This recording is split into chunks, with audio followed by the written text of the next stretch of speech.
राधे राधे दोस्तों। कान्हा को चोर ने लूट लिया। एक पंडित जी थे। वे रोज घर घर जाकर भागवत गीता का पाठ करते थे। एक दिन उन्हें एक चोर ने पकड़ लिया और कहा, आपके पास जो कुछ है मुझे दे दो। तब पंडित जी बोले कि बेटा, मेरे पास कुछ भी नहीं है। तुम एक काम करना, मैं यहीं पड़ोस के घर में जाकर भागवत गीता का पाठ करता हूँ। वो यजमान बहुत दानी लोग हैं। जब मैं कथा सुना रहा हूँगा, तुम उनके घर में जाकर चोरी कर लेना। चोर मान गया। अगले दिन जब पंडित जी कथा सुना रहे थे, तब वो चोर भी वहाँ आ गया। तब पंडित जी बोले कि यहाँ से मीलों दूर एक गांव है, वृंदावन। वहाँ पर एक लड़का आता है जिसका नाम कान्हा है। वो हीरो जवाहरातों से लदा रहता है। अगर कोई लूटना चाहता है तो उसको लूटो। वो रोज रात को उस पीपल के पेड़ के नीचे आता है जिसके आसपास बहुत सी झाड़ियाँ हैं। चोर ने ये सुना और खुशी खुशी वहाँ से चला गया। वो चोर अपने घर गया और अपनी बीवी से बोला कि आज मैं एक कान्हा नाम के बच्चे को लूटने जा रहा हूँ। मुझे रास्ते में खाने के लिए कुछ बांध कर दे दो। पत्नी ने कुछ सत्तू उसको दे दिए और कहा कि बस यही है जो कुछ भी है। चोर वहाँ से ये संकल्प लेकर चला कि अब तो मैं उस कान्हा को लूट के ही आऊंगा। वो पैदल टूटे चप्पल में ही वहाँ से चल पड़ा। रास्ते में कान्हा का नाम लेते हुए वो अगले दिन शाम को वहाँ पहुँचा, जो जगह उसे पंडित जी ने बताई थी। अब वहाँ पहुँचकर उसने सोचा कि अगर मैं यही सामने खड़ा हो गया तो बच्चा मुझे देखकर भाग जाएगा, तो मेरा यहाँ आना बेकार हो जाएगा। इसलिए उसने सोचा क्यों ना पास वाली झाड़ियों में ही छुप जाऊं। वो जैसे ही झाड़ियों में घुसा, झाड़ियों के कांटे उसे चुभने लगे। उस समय उसके मुंह से एक ही आवाज आई, कान्हा कान्हा। उसका शरीर लहूलुहान हो गया, पर मुंह से सिर्फ यही निकला, कान्हा आ जाओ, कान्हा आ जाओ। अपने भक्त की ऐसी दशा देख के कान्हा जी चल पड़े। तभी रुक्मणी जी बोली कि प्रभु कहाँ जा रहे हो? वो आपको लूट लेगा।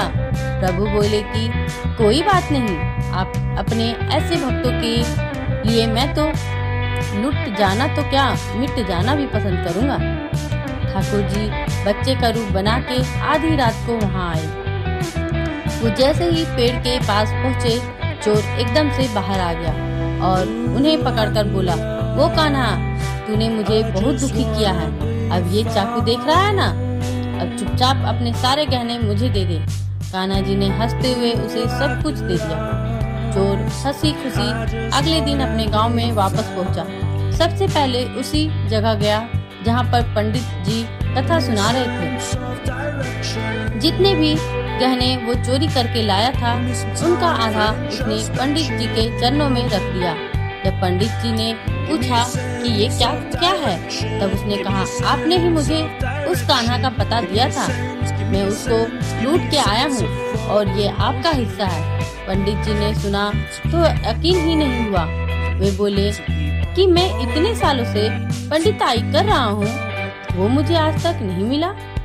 तुझ जैसे पापी को कान्हा कहाँ से मिल गया सकता है? चोर के बार बार कहने पर पंडित जी बोले कि चल, मैं भी चलता हूँ तेरे साथ वहाँ पर, मुझे भी दिखा कि कान्हा कैसे दिखता है। और वो दोनों चल दिए। चोर ने पंडित जी को कहा कि आओ मेरे साथ, यहाँ पे छुप जाओ। दोनों का शरीर लहूलुहान हो गया और मुंह से बस एक ही आवाज निकली, कान्हा कान्हा आ जाओ। ठीक मध्यरात्रि कान्हा जी बच्चे के रूप में फिर वहीं आए। दोनों झाड़ियों से बाहर निकल आए। पंडित जी की आंखों में आंसू थे। वे फुट फुट के रोने लग गए, चोर के चरणों में गिर गए और बोले कि हम जिसे आज तक देखने के लिए तरसते रहे, जो आज तक लोगों को लूटता आया है, तुमने उसे ही लूट लिया। तुम धन्य हो। आज तुम्हारी वजह से मुझे कान्हा के दर्शन हुए हैं। तुम धन्य हो। कहा जाता है, ऐसा है हमारे कान्हा का प्यार अपने सच्चे भक्तों के लिए। जो उसे सच्चे दिल से पुकारते हैं तो वो भागे भागे चले आते हैं।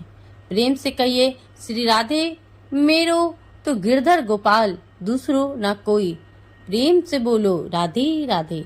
तो दोस्तों, आपको हमारी ये कहानी कैसी लगी जरूर बताएं, और अगर अच्छी लगी हो तो लाइक करें, शेयर करें और सब्सक्राइब करें। दोस्तों, आपको कान्हा कितने प्यारे लगते हैं कमेंट में जरूर बताएं। मेरे तो कान्हा बचपन से हम उनके दीवाने हैं। तो मुझे ये कहानी बहुत अच्छी लगी, इसीलिए मैं आप लोगों के साथ साझा की हूँ। धन्यवाद। मिलते हैं अगले वीडियो में। जय